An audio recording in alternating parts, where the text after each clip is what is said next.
नमस्कार दोस्तों, स्वागत है आपका एक और नई वीडियो में। जैसा कि हम लोग एसएससी के विभिन्न एग्जाम हेतु जो 35 क्लास का सीरीज वॉच कर रहे थे, आज हम 35 में से क्लास नंबर 32 को देखेंगे। इससे पहले मैंने आपको 31 क्लास प्रोवाइड करा दिया है। साथ ही साथ जो भी बच्चे इस सीरीज की पीडीएफ लिए हैं उनको पीडीएफ भी दे दी गई है। आशा करते हैं कि आप वीडियो देखने के बाद पीडीएफ से रिवीजन कर लिए होंगे। जिनका एग्जाम कल से शुरू हो रहा है, जिनका एग्जाम आने वाले दिनों में शुरू हो रहा है, वो रिवीजन कर रहे होंगे। अब नहीं पढ़ोगे तो कब पढ़ोगे। यकीन मानिए, अगर आपने हमारे कंटेंट को वैल्यूबल मानते हुए इस पे अपनी 100% देने की कोशिश भर की है तो एग्जाम की जो माहौल है, एग्जाम हॉल के अंदर की जो वातावरण है, यह आपके अनुसार ही सजाए गए होंगे और आपकी रिजल्ट 100% होगी। हर बार के भांति इस बार भी सिक्का चलेगा, खास करके एसएससी एमटीएस एग्जाम में, और सैकड़ों रिजल्ट जो है होगी। तो आपको बिल्कुल पैनिक होने की जरूरत नहीं है। मैंने कंटेंट बहुत ज़्यादा पढ़ने को नहीं कहा था। एक आपके टॉपर्स चॉइस वाली प्लेलिस्ट देखने को या इसके कंटेंट लेकर सेवन करने को कहा था, और दूसरा ये 35 क्लास वीडियो सेवन करने को कहा था, और इसके साथ साथ रोजाना एक मॉक टेस्ट। ठीक है, इतनी ही पढ़ने को मैं कहा था और इतने ही मैं फतह करके दिखवाऊंगा। आने दो समय, है ना, सच्चाई सामने आ जाएगी जब बच्चे रिजल्ट लेकर के आएंगे। चलिए शुरू करते हैं आज का ये क्लास। हमारा कोई सा भी कंटेंट चाहिए एसएससी के अर्थ से फर्श तक के लिए, चाहे तो आप एमटीएस के एग्जाम में बैठने वाले हैं, चाहे तो आप सीजीएल के मेंस में बैठने वाले हैं, एवरग्रीन कंटेंट के बदौलत कम पढ़िए काम का पढ़िए, तो आप हमारी कंटेंट पे भरोसा कर सकते हैं, है ना। हमारी कंटेंट खास करके इस सीरीज की हिंदी और इंग्लिश दोनों में अवेलेबल है, तो आपको जिसमें भी सहूलियत होती है लेकर के पढ़ सकते हैं। और कंटेंट की इच्छुक हैं तो आप इस मोबाइल नंबर पे व्हाट्सएप मैसेज के थ्रू एक छोटा सा फी अदा करके कंटेंट बाय कर सकते हैं। ये तो बात हो गई सर एसएससी की। रेलवे के लिए हमारी 2 सीरीज और मॉक टेस्ट ही काफ़ी होंगे। एक हमारी दर्पण सीरीज, एक योद्धा सीरीज, और इसके साथ मॉक टेस्ट लगाएंगे। और अपडेट जो करंट के नए नए क्वेश्चन बन जाते हैं उनके लिए हमारे चैनल से जुड़ा हुआ रहना पड़ेगा। इतना पढ़ के आइए, रेलवे की एग्जाम भी फूट जाएगी। नहीं फूटा तो मैं यही हूँ, ठीक है, आगे बताना, है ना। चलिए शुरू करता हूँ पहले प्रश्नों के साथ, है ना। 12-14 साल का एक्सपीरियंस तुम्हारे ऊपर खर्च कर रहा हूँ फ्री में, तो इसको जो है ये मत समझना कि ये 400-500 व्यू वाला क्या ही पढ़ाएगा। अरे किताब की कवर देख के जज मत करो, है ना। चलिए, निम्नलिखित में दिए गए कथनों को ध्यान से पढ़कर सही उत्तर का पता लगाइए। पहला स्टेटमेंट है, T20 पुरुष वर्ल्ड कप 2026 की मेजबानी भारत, पाकिस्तान और श्रीलंका के द्वारा किया जाएगा, है ना। नाम से ही पता चल गया होगा इनको कराने का जो है यही नहीं है, तो पाकिस्तान है, इसके लिए ये स्टेटमेंट शायद गलत हो जाएगी। तो पहला गलत हो गया। दूसरा है, फर्स्ट दृष्टिबाधित महिला T20 वर्ल्ड कप 2025 के उपविजेता नेपाल रहे हैं। भैया सेकेंड स्टेटमेंट बिल्कुल राइट है। दृष्टिबाधित मतलब जिनके आंख में प्रॉब्लम होती है, विजन में प्रॉब्लम होती है, आंख के प्रॉब्लम वाले खिलाड़ी ही ऐसे वर्ल्ड कप में भाग लिया, और पहली बार ऑर्गेनाइज किया गया जो भारत और श्रीलंका संयुक्त रूप से इसकी मेजबानी करते हैं, और पहली बार के विजेता इंडिया होते हैं और उपविजेता नेपाल होते हैं। तो दूसरा स्टेटमेंट आपका बिल्कुल राइट है। पहला स्टेटमेंट पाकिस्तान के चलते जो है ना, गड़बड़ हो गया है। ठीक है भाई, अब आइए इसको डिटेल में समझते हैं। T20 पुरुष वर्ल्ड कप 2026 की शुरुआत जो है मार्च महीने में होगी। अभी जो है अगले महीने आपके T20 वर्ल्ड कप देखने को मिलेगा, सूर्या भाव को देखने को मिलेगा। यह टूर्नामेंट भारत और श्रीलंका में कराए जाएंगे। कहाँ पे होगा? भारत और श्रीलंका में कराए जाएंगे। दोनों देश जो है मेजबानी करेंगे संयुक्त रूप से। इस टूर्नामेंट में श्रीलंका का प्रेमदासा स्टेडियम नाम याद है ना, उधर भी होगा, है ना। इसके अलावा इस टूर्नामेंट में 20 प्रतिभागी देश भाग ले रहे हैं। कितने जो है देश पार्टिसिपेट करेंगे? तो आप कहेंगे 20 देश पार्टिसिपेट करेंगे। इस टूर्नामेंट के लिए भारतीय एम्पायर में नितिन मेनन का सिलेक्शन हुआ है, जय रमन मदन गोपाल का सिलेक्शन हुआ है, और अनंत एन पद्मनाभन का सिलेक्शन हुआ है। ये तीनों एम्पायर का नाम भी याद रखना। आपको याद होगा, मैं एग्जाम का नाम नहीं बताऊंगा, जहां पे मैंने पहले ही बता दिया था कि मैच रेफरी के रूप में पिछले T20 वर्ल्ड कप में भारतीय दल से इनका सिलेक्शन हुआ, और बाद में ये क्वेश्चन आपके एग्जाम में अकर्ड हुआ। इसी प्रकार से यहां भी बताने की कोशिश कर रहा हूं, क्या पता खुदा न खास्ता, है ना। तो भाई ये तीनों एम्पायर का सिलेक्शन होता है, और भी कई सारे देश के एम्पायर के सिलेक्शन होंगे ऑब्वियसली, लेकिन इंडिया का ये 3 एम्पायर जो है T20 वर्ल्ड कप 2026 के लिए सिलेक्ट किए गए हैं। साथ ही साथ मैच रेफरी के रूप में भारत की तरफ से जगावल श्रीनाथ को भी सिलेक्शन मिला है। तो ये कुछ बात ध्यान रखेंगे। नेक्स्ट पॉइंट की तरफ चलेंगे। T20 वर्ल्ड कप प्रत्येक 2 साल में एक बार होता है। कितने साल में एक बार होता है श्रीमान जी? 2 साल में एक बार। कितने साल में एक बार? 2 साल में एक बार। ये बायनियल है ना, बायनियल है। इसके अलावा जो ओडीआई वर्ल्ड कप होता है, 50 ओवर वाला जो एक दिवसीय वर्ल्ड कप होता है ना, ये आपके 4 साल में एक बार होता है। जो भी फीफा होता है ये भी 4 साल में एक बार होता है। ओलंपिक ग्रीष्मकालीन हो चाहे शीतकालीन, ये भी 4 साल में एक बार होता है। तो ये कुछ बात ध्यान रखना है ना, टाइम के अकॉर्डिंग यहां से भी क्वेश्चन छोटे मोटे रूप में पूछे जाते हैं। तो यहां पे T20 वर्ल्ड कप प्रत्येक 2 साल में एक बार हो गया। इसके अलावा है ना, T20 वर्ल्ड कप का पहला टूर्नामेंट कब हुआ था पुरुष वाला? तो T20 वर्ल्ड कप का पहला टूर्नामेंट दादा 2007 में हुआ था। कब हुआ था? 2007 में। दक्षिण अफ्रीका होस्ट किए थे इस टूर्नामेंट का पहला जो एडिशन था T20 वर्ल्ड कप पुरुष का, और जहां विजेता रहा था भारत और उप विजेता रहा था पाकिस्तान। कहां रहा? विजेता भारत, उप विजेता पाकिस्तान, और पाकिस्तान जो है फाइनल में हार गया था भारत से,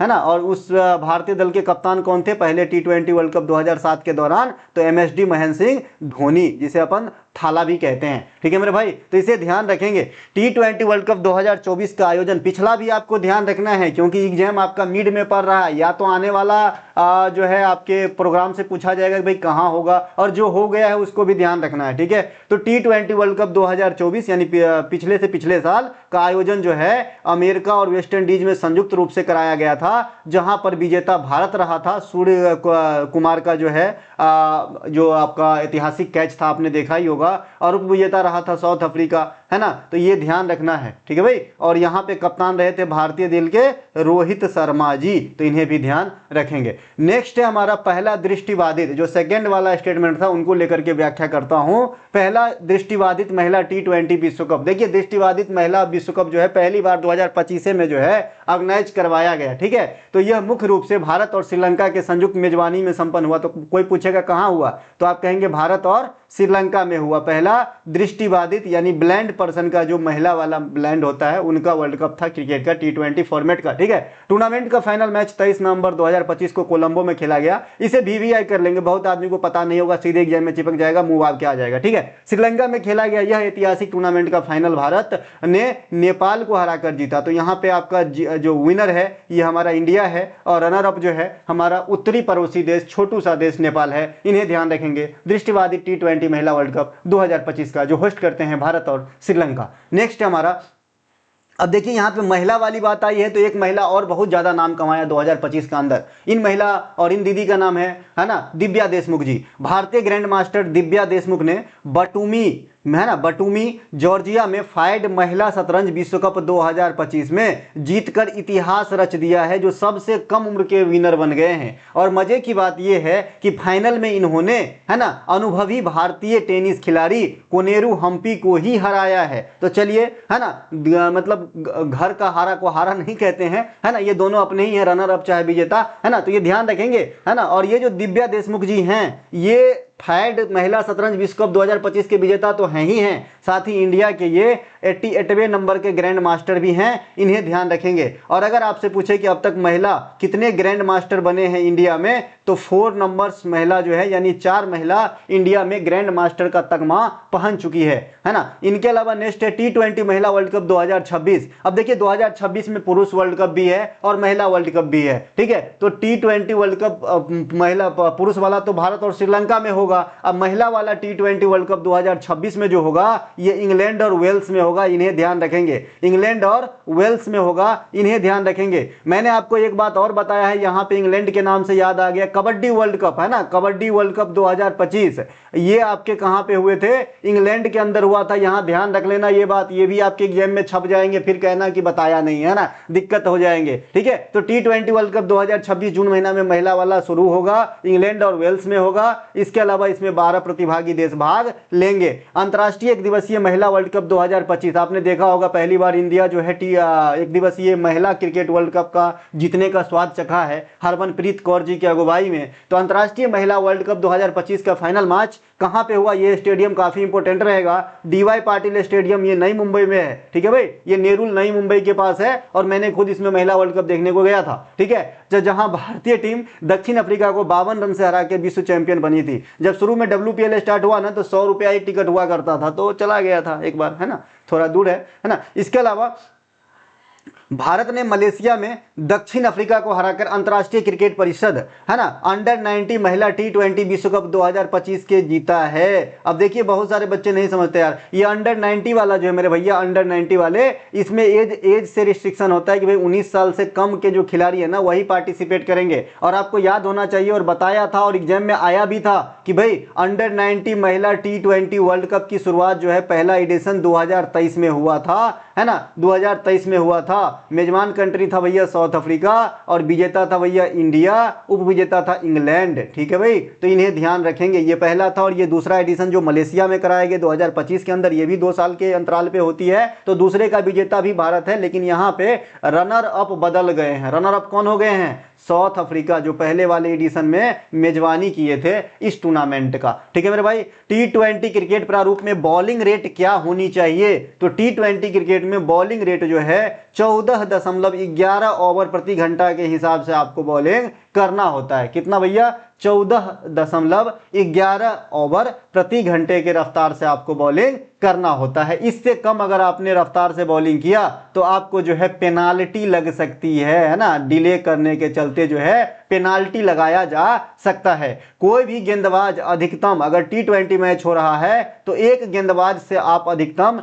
4 ओवर ही बॉलिंग करवा सकते हैं। अगर यह रिस्ट्रिक्शन नहीं होता तो जसप्रीत बुमराह जो है ये 10 ओवर बॉलिंग कर लेते, सॉरी 20 ओवर बॉलिंग कर लेते और जो है 5 ओवर में काम तमाम कर देता सभी का, है ना। तो 4 ओवर से ज्यादा बॉलिंग नहीं करवा सकते हैं। एक क्वेश्चन आपके लिए यहां पे रख रहा हूं क्योंकि मैं बहुत बार बता चुका हूं, वनडे क्रिकेट और टेस्ट क्रिकेट में बॉलिंग रेट बता दीजिए। हमने तो पहले भी कई बार बताया है। जिनको आता है, जिनको इंटरेस्ट आता है पढ़ने में, जरूर बताना, क्योंकि आपकी एक कमेंट मुझे एक और वीडियो बनाने के लिए मजबूर करता है। यहाँ पे आप सभी को पता है ना, तो ये मेरा कोई बिजनेस है, ना मेरा वर्क है, ना मैं फुल टाइम यूट्यूबर हूँ, ना मैं टीचर हूँ, मैं कुछ भी नहीं हूँ। लेकिन कुछ ऐसे बच्चे जो पूरी तरीके से मेरे ऊपर समर्पित है और पर्सनली मैसेज करके कहते हैं भैया जीके पे आप पे ही होश है, तो उनके लिए मैं जो है दीवाना हो जाता हूँ और इसीलिए पढ़ाने आ जाता हूँ। और कोई भी टेंशन नहीं है भाई, आपको मैं बता ही चुका हूँ कई बार। आप कहोगे कि अपनी बड़ाई करते हैं, अगर मैं 8 घंटा एक्स्ट्रा काम कर दूं भारत सरकार के लिए तो मुझे 4900 से अधिक रुपये एक्स्ट्रा मिल जाते हैं। और यकीन मानिए ये 4900 रुपया कमाने के लिए मुझे साल भर यूट्यूब पे, शायद मैं नहीं कमाता हूं, 2025 में तो एक बार भी नहीं कमाया ईमानदारी से। और आपको पता होगा मैं झूठ नहीं बोलता हूं, तो यही सत्य है। ठीक है मेरे भाई, है ना। इनके अलावा दिए गए कथनों को ध्यान से पढ़कर सही उत्तर का पता लगाइए, है ना। ध्रुव सेन सेकेंड राष्ट्रकूट वंश के महत्वपूर्ण शासक थे जिन्होंने हर्षवर्धन से पराजित हुआ था। भाई ध्रुव सेन द्वितीय है ये ध्रुव नहीं है कि आपने राष्ट्रकूट वंश बता दिया सर जी, तो ये गलत हो जाएगा। खाली ध्रुव होता ना, खाली ध्रुव होता तो ये राष्ट्रकूट वंश के बराबर हो जाते। और ये ध्रुव को हम याद ही किस लिए रखते हैं? त्रिपक्षीय संघर्ष के लिए याद रखते हैं ना। त्रिपक्षीय संघर्ष जो हुआ था कन्नौज के मामले पर, तो उसमें राष्ट्रकूट का शासक उस समय ध्रुव ही था जिन्होंने त्रिपक्षीय संघर्ष में एंट्री मारी थी। तो इसलिए हम याद रखते हैं ध्रुव को कि भाई ये जो है राष्ट्रकूट शासक है। लेकिन यहाँ पे ये ध्रुव सेन सेकेंड है, तो ध्रुव और ध्रुव सेन को एक ही मत मिला देना, सुष्मिता और सुष्मिता सेन को एक ही मत मिला देना। ठीक है मेरे भाई, तो यहाँ पे ये गलत हो जाएगा। इसके अलावा सेकेंड स्टेटमेंट है, मगध राजवंशों में शिशुनाग वंश के संस्थापक ने अवंती के राजा नंदीवर्धन को पराजित कर अवंती को मगध साम्राज्य का हिस्सा बनाया। ये सेकेंड वाला जो है बहुत इंपॉर्टेंट है। आप देखिए शिशुनाग वंश, अगर आप मगध को पढ़ते हैं तो ये बहुत बड़ा काम जो है, बहुत ज्यादा उपलब्धि इस वंश के नाम नहीं है जैसे आप मौर्य वंश के वगैरह में जानते हैं। ठीक है, लेकिन इनके नाम एक बहुत बड़ा उपलब्धि है कि ये अवंतिका या अवंती जिसे अपन उज्जैन भी कहेंगे, इनको जो है जीत कर मगध साम्राज्य में मिला दिया था। कौन है ना, कौन भैया? शिशुनाग वंश के संस्थापक अर्थात शिशुनाग ही। ठीक है, और किसे हराए थे? नंदीवर्धन को हराए थे, जो प्रद्योत वंश के शासक थे। ठीक है भाई, तो इस प्रकार से सेकंड स्टेटमेंट आपका राइट है, पहला स्टेटमेंट आपका जो है गलत है। ध्रुव सेन सेकंड जो है, अब ये कोई ना कोई वंश के तो होंगे, तो ये कौन से वंश के हैं भाई? तो ये मैत्रक वंश के हैं, मैत्रक वंश से क्वेश्चन पास्ट में रिफ्लेक्ट हुआ है, आने वाले समय में भी रिफ्लेक्ट होगा कि भाई मैत्रकों का उदय कब हुआ था। मैत्रकों का उदय कब हुआ था या प्रचलन में कब आया था, तो आप कहेंगे गुप्त के बाद या गुप्तोत्तर काल में, है ना, गुप्त के बाद, गुप्त के बाद, गुप्त के बाद, ठीक है, ये ध्यान रखना है काम की बातों को, ठीक है। तो ध्रुवसेन सेकेंड जो है ये मैत्रक वंश से संबंधित है, जिन्हें राजा हर्षवर्धन ने हराया था। कौन हराया था? राजा हर्षवर्धन ने हराया था किसे? ध्रुवसेन सेकेंड को। यह मैत्रक शासक खरग्रह प्रथम का पुत्र था। अब देखिए बाप का नाम भी बहुत ज्यादा याद रखना जरूरी हो गया है, वो टीसीएस वाली पैटर्न चली गई कि भाई बाबर के कितने पुत्र थे, इतने में ही संतुष्ट हो जाते थे। अब तो ये पूछा जा रहा है कि बाबर के जो सेकेंड नंबर का पुत्र था उनकी शादी किससे हुआ था। ये भी कोई बड़ी बात नहीं है, कल होके ये भी पूछ ले कि अकबर के शादी में कितने बाराती गए थे, ठीक है मेरे भाई। तो आपको पढ़ना तो होगा, है ना, और वही चीज करवा रहा हूं। तो पढ़िए, यह मैत्रक वंश खरग्रह प्रथम का पुत्र था। ध्रुवसेन द्वितीय ने हर्षवर्धन की पुत्री से विवाह किया था। अब ये लगाना 440 वोल्ट। अभी मैंने कहा कि भाई ध्रुवसेन सेकेंड जो है इन्हें हर्षवर्धन ने हरा दिया था। बाद में क्या होता है, इनकी एक जो है समझौता हो जाती है, मांडवली हो जाती है ना, तुम और मैं साथ साथ, मांडवली हो जाती है। और इसी मांडवली के तहत जो है ये अपनी पुत्री का विवाह, हर्षवर्धन ने अपनी पुत्री का विवाह ध्रुवसेन सेकेंड से कर देते हैं। तो आपसे क्वेश्चन पूछा जा सकता है कि हर्षवर्धन अपनी पुत्री के विवाह निम्नलिखित में से किस शासक के साथ किए थे? तो मैत्रक वंश के ध्रुवसेन सेकेंड के साथ किए थे। पहले उन्हें हराया, फिर जो है शादी की नीति अपनाया। ध्रुव जो जैसा कि मैंने स्टेटमेंट नंबर फर्स्ट में आपको बताया था, ये जो ध्रुव शासक है ये धार वंश या इसे ही राष्ट्रकूट वंश कहा जाता है, ठीक है ना। राष्ट्रकूट वंश जो महाराष्ट्र और साउथ के कुछ पार्ट में, जो साउथ के कुछ पार्ट और महाराष्ट्र इत्यादि क्षेत्र में जो राज किए थे, तो ये धार वंश या राष्ट्रकूट वंश के शासक हुए ध्रुव। वह पहले राष्ट्रकूट शासक थे जिन्होंने कन्नौज में अधिकार करने हेतु त्रिपक्षीय संघर्ष में कूदे थे, ठीक है मेरे भाई। त्रिपक्षीय संघर्ष में कौन वो 3 वंश था, जरा कॉमेंट कीजिएगा। मैं गिनती कर रहा हूं, यहां पर मैं दूसरा क्वेश्चन आपसे पूछ दिया हूं, ठीक है। पहला तो बॉलिंग रेट पूछा था और ये दूसरा क्वेश्चन हमने त्रिपक्षीय संघर्ष के तीनों जो है वंश का नाम यहां पे मैंने आपसे पूछा है, ठीक है भाई। अच्छा लगे तो लाइक भी करियो, है ना। इसके अलावा 5वीं से 8वीं शताब्दी में, है ना, मुख्य रूप से गुजरात और सौराष्ट्र काठियावाड़ क्षेत्र पर शासन किया कौन भैया? यहाँ पे ये राष्ट्रकूट की बात हो रही है इस वंश की। अच्छा, ये मैत्रक वंश की, यहाँ मैत्रकों ने लिखना मैं भूल गया, ठीक है। अच्छा ठीक है भैया, यहाँ पे एक चीज मैत्रक जोड़ लीजिए, है ना, मैत्रक जोड़ लीजिए, मैत्रक जोड़ लीजिए। मैत्रक ने 5वीं से 8वीं शताब्दी लगभग जो आपके ईस्वी 475 से 776 ईस्वी तक है, मुख्य रूप से गुजरात के सौराष्ट्र और काठियावाड़ क्षेत्र पर जो है शासन करते हैं। तो एक क्वेश्चन पूछेगा कि मैत्रकों ने शासन स्थापित किया तो गुजरात, है ना। इस वंश की राजधानी कहां पर थी? बल्लभी नाम किस लिए प्रचलित है भाई? बल्लभी में एक शिक्षा केंद्र हुआ करता था उस समय, एजुकेशन हब हुआ करता था।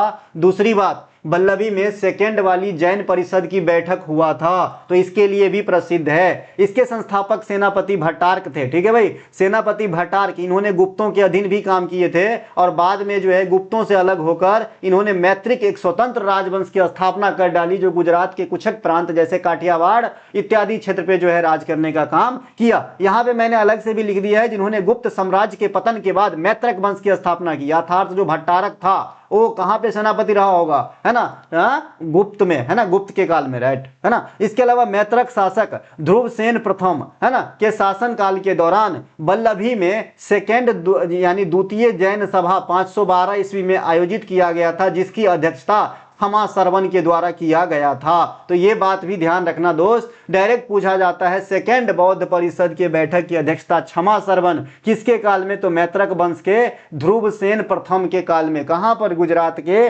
बल्लभी में। अब आइए, मैत्रक शासक एक का नाम है शिलादित्य पंचम, है ना। शिलादित्य पंचम के शासन काल के दौरान अरबों ने संभवतः इस राज्य पर आक्रमण किया। तो अगर आपसे पूछा जाए कि किस मैत्रक के काल में अरबों ने भारत पर डायरेक्ट बोल दे कि जो है आक्रमण किया, तो आप कहेंगे शिलादित्य पंचम। यहां से एक क्वेश्चन बड़े ही प्रारंभिक फॉर्म में पूछे जाते हैं कि सबसे पहले मुस्लिम आक्रमण किसके काल में हुआ था? तो ये हुआ था भैया राजा दाहिर के काल में, 712 ईस्वी में मोहम्मद बिन कासिम के द्वारा। कासिम का मेरे हिसाब से क्यू से स्टार्ट होगा, MBQ, है ना, इनके द्वारा किया गया था। ये एक अलग बात है ना, ये एक जो है ये अलग बात है। यहाँ को से हम सिंध को रिलेट करते हैं, पंजाब क्षेत्र को रिलेट करते हैं। यहाँ पे मैं मैत्रक वंश का शिलादित्य पंचम के बारे में बता रहा हूं कि जब ये गद्दी पर बैठे थे तो अरबों ने इंडिया पे आक्रमण किया था। इस राजवंश का अंतिम ज्ञात शासक शिलादित्य 7 था। मैत्रकों ने बल्लभी विश्वविद्यालय की स्थापना की थी, जैसा कि मैंने कहा कि बल्लभी जो है एजुकेशन हब के लिए भी पॉपुलर था उसके काल में। मगध के शिशुनाग राजवंश, है ना, अब मगध को पढ़ेंगे क्योंकि शिशुनाग भी था उस स्टेटमेंट में, है ना। तो मगध के शिशुनाग राजवंश के शासक शिशुनाग ने अवंती को जीतकर मगध साम्राज्य में शामिल किया था। शिशुनाग ने अवंती के राजा नंदीवर्धन, है ना, या अवंतीवर्धन इन्हें ही कहते हैं, को पराजित कर 100 वर्षों से चले आ रहे पिछले जितने भी रंजिश थे उनको समाप्त करते हुए अवंती जो है मगध का पार्ट बना। ठीक है भाई, है ना। नेक्स्ट, अब यहाँ पे मगध पर कई वंशों ने राज किया, तो मैं मगध पे राज करने वाले वंशों का पहले क्रम से आपको कहूंगा कि अच्छे से क्रम वाइज याद करना, क्योंकि यहां से कई बार आपको क्रम सुलझाने के फॉर्म में क्वेश्चन आ चुके हैं। तो सबसे पहले जो ज्ञात वंश है ये हर्यक वंश है। इससे पहले भी एक वंश है लेकिन उनके बारे में ज्यादा ज्ञात चीज नहीं मिलता है, तो एग्जाम में आपको हर्यक वंश से याद रखना है। हर्यक वंश, इनके संस्थापक थे बिंबिसार। इनसे मिलता जुलता नाम है दोस्त एक बिंदुसार, जो आपका रहेगा मौर्य वंश का। बिंबिसार थे हर्यक वंश के फाउंडर। ठीक है, अंतिम शासक था हर्यक वंश के नागदशक। कौन थे भैया? नागदशक, है ना। ये आपके उदयन के पुत्र थे, अजातशत्रु का पोता था ये, है ना। अन्य शासक अजातशत्रु, अजातशत्रु को अपन कुनिक भी कहते हैं, जो हर्यक वंश के एक महान शासक हुए। ठीक है भाई, तो ये हर्यक वंश के बारे में इतना ध्यान रखना है। अब आइए, इन्होंने कौशल के राजा प्रसेनजीत की बहन लिच्छवी राजकुमारी चेलन्ना तथा क्षेमा से विवाह किया था। अब ये किनके बारे में, ये इन्होंने शब्द जो है ये किनके बारे में है? तो ये कहेंगे आप हर्यक वंश के फाउंडर बिंबिसार के बारे में है। बिंबिसार ने कौशल के राजा प्रसेनजीत की बहन, है ना, लिच्छवी राजकुमारी चेलन्ना और क्षेमा से विवाह किए थे। इन्हें ध्यान आपको रखना है। ठीक है भाई, इनके अलावा मैं आपको बता दूं, ये जो प्रसेनजीत थे ना, इन्हीं के काल में आपने कहानी पढ़ा होगा बचपन में, उंगली माल डाकू वाला, जहां महात्मा बुद्ध का एक रोल होता है ना, तो ये इन्हीं के काल में हुआ था। इनके अलावा शिशुनाग वंश, शिशुनाग वंश जो है हर्यक के बाद आते हैं शिशुनाग वंश। इनके फाउंडर शिशुनाग स्वयं थे, है ना। शिशुनाग छोटा सा नाग, है ना। मुख्य उपलब्धि क्या है भाई? अवंती के राजा नंदीवर्धन को पराजित कर अवंती को जो है मगध साम्राज्य में मिला लेना, यही इनके सबसे मुख्य उपलब्धियों में से है।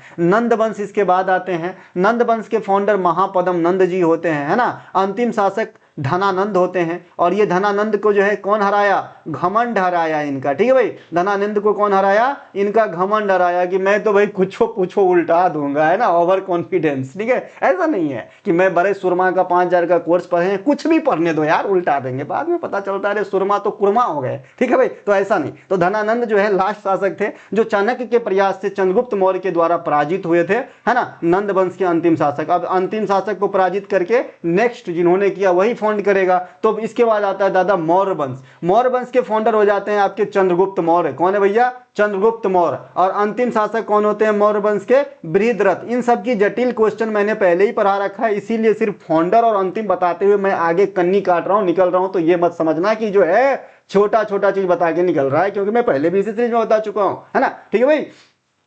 अन्य मुख्य शासक बिंदुसार हुए, सम्राट अशोक हुए, जो सबसे ज्यादा नाम कमाए। इसके अलावा सम्राट अशोक के बारे में कुछ और भी पढ़ना जरूरी होता है, क्योंकि यहां से क्वेश्चन आते हैं। ठीक है भाई, तो सम्राट अशोक के द्वारा संपादित मुख्य कार्य में सांची का स्तूप, ये कहां पे है? मध्य प्रदेश है, छत्तीसगढ़ में भाई? मध्य प्रदेश। कलिंग, तोसली को जीतना, कलिंग युद्ध जो 261 बीसी में हुआ था, जिनमें जो है अशोक साहब को विजय मिलती है, और तोसली जो कलिंग का राजधानी हुआ करता था उस समय, इन्होंने जो है मौर्य साम्राज्य में मिलाकर ये मौर्य का 5वां प्रांत के रूप में घोषित कर दिया था, क्योंकि इससे पहले मौर्य साम्राज्य 4 प्रांत में बटे हुए थे, और जब तोसली को जीत लिया गया तो मौर्य साम्राज्य जो है 5 प्रांत में बटे हो गए। ठीक है भाई, ये ध्यान रखना, दोनों बात अलग अलग है।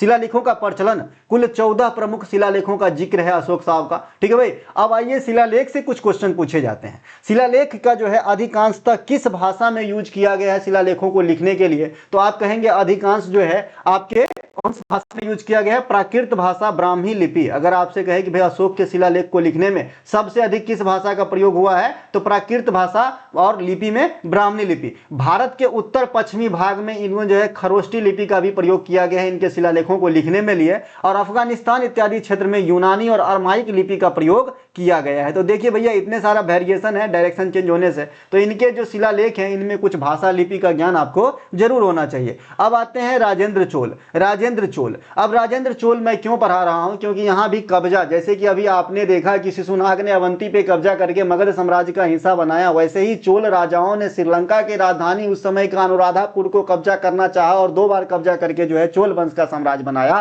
तो मैं यहां पे जो है यही चीज बताने की कोशिश कर रहा हूं। राजेंद्र चोल प्रथम जो राजराज प्रथम तथा महादेवी के पुत्र थे। अब अगर आप देखिए राजेंद्र चोल साहब जो थे, है ना, ये राजराज प्रथम चोला और महादेवी जी की पुत्र थे, ठीक है भाई। इन्होंने श्रीलंका, जिसे पहले सिलोन कहा जाता था, उनकी एक राजधानी अनुराधापुरा हुआ करता था, जो वर्तमान में श्री जयवर्धनेपुरा, कोट्टा और कोलंबो है, को संपूर्ण रूप से जीतकर अपनी साम्राज्य विस्तार किया था। राजेंद्र चोल प्रथम को दक्षिण भारत का नेपोलियन कहा जाता है। याद रखेंगे, भारत का नेपोलियन खाली कहेगा तो समुद्रगुप्त को कहा जाता है ना, भारत का नेपोलियन समुद्रगुप्त को कहा जाता है।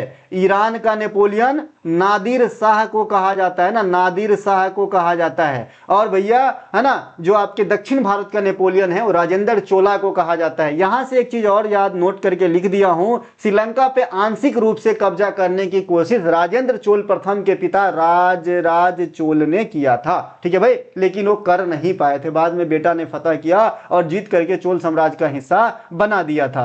तंजौर में प्रसिद्ध बृहदेश्वर मंदिर जो है, जो तमिलनाडु में है, तंजौर जगह का नाम है, तंजावुर बोलते हैं इसे, ये तमिलनाडु में स्थित है। यहां पे प्रसिद्ध बृहदेश्वर मंदिर है और इनका निर्माण राजराज प्रथम के द्वारा करवाया गया था, है ना। इनके अलावा नेक्स्ट क्वेश्चन है, निम्नलिखित में दिए गए कथनों को ध्यान से पढ़कर सही उत्तर का पता लगाइए। सिक्किम में शादियों के दौरान की जाने वाली मुख्य नृत्य मारूनी है। शादियों के दौरान की जाने वाली मुख्य नृत्य मारूनी है। वैसे मारूनी त्योहार के दौरान होता है, लेकिन शादी विवाह में भी होता है, तो यहां पे हम इसे सही मान लेंगे। कथन दूसरा है, कुचिपुड़ी जो आंध्र प्रदेश का शास्त्रीय नृत्य है, यह नृत्य और गायन का संयोजन है। ये भी अपने आप में सही है। तो स्टेटमेंट दोनों के दोनों हमने राइट लिख करके आपको दिया है ना। मारूनी नृत्य भारत के सिक्किम राज्य का एक पारंपरिक लोक नृत्य है। मारूनी नृत्य भारत के सिक्किम राज्य का एक पारंपरिक लोक नृत्य है। भारत में होता है तो मारूनी सिक्किम का नाम आएगा, ठीक है भाई।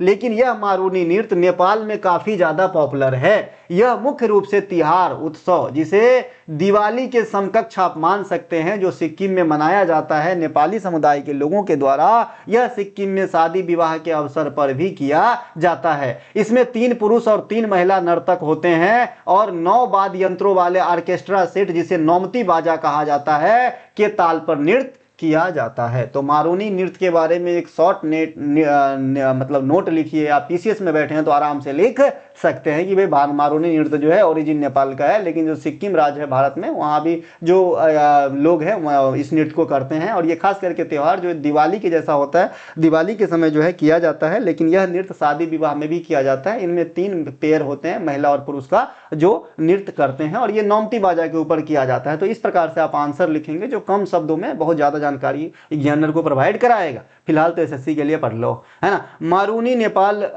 के सबसे प्राचीन और लोकप्रिय नृत्यों में से एक है, मैंने यहाँ पे लिख दिया है। इनके अलावा सिक्किम के कुछ अन्य प्रमुख नृत्य में आएंगे। देखिए, जब टीसीएस था, बदलता हुआ समय कैसा बदल रहा है। जब टीसीएस था तो सिर्फ इतना बताया जाता था कि सिक्किम का ये नृत्य होता है, लेकिन अब जो है टीसीएस नहीं, इडुक्यूटी है, तो अब जो है आपको थोड़ा अंदर झांक के देखना पड़ेगा, है ना, कि भाई घर में क्या क्या पका है। आइए, सिंघी छाम या याक छाम, है ना, चम भी लिखा था, छाम भी, ठीक है। तो इस नृत्य में नर्तक याक की वेशभूषा धारण करते हैं। याक एक प्रकार का जानवर होता है। पारंपरिक गीतों और संगीत पर नृत्य करते यह नृत्य शैली याक की चाल और पर्वतीय चरवाहों की सरल जीवन शैली को दर्शाता है ना। पेम्यांत्से के रूमटेक और एंचे मठ में यह नृत्य काफी पॉपुलर है। तो यहां से तो एक तो हमने ये जाना कि सिंघी छाम या याक छन, याक के जैसा वेशभूषा बनाकर चरवाहों के जीवन के ऊपर यह नृत्य सिक्किम में किया जाता है। दूसरी बात हमने ये जाना कि इस नृत्य का महत्व मठों में बहुत ज्यादा है, जैसे पेम्यांत्से मठ,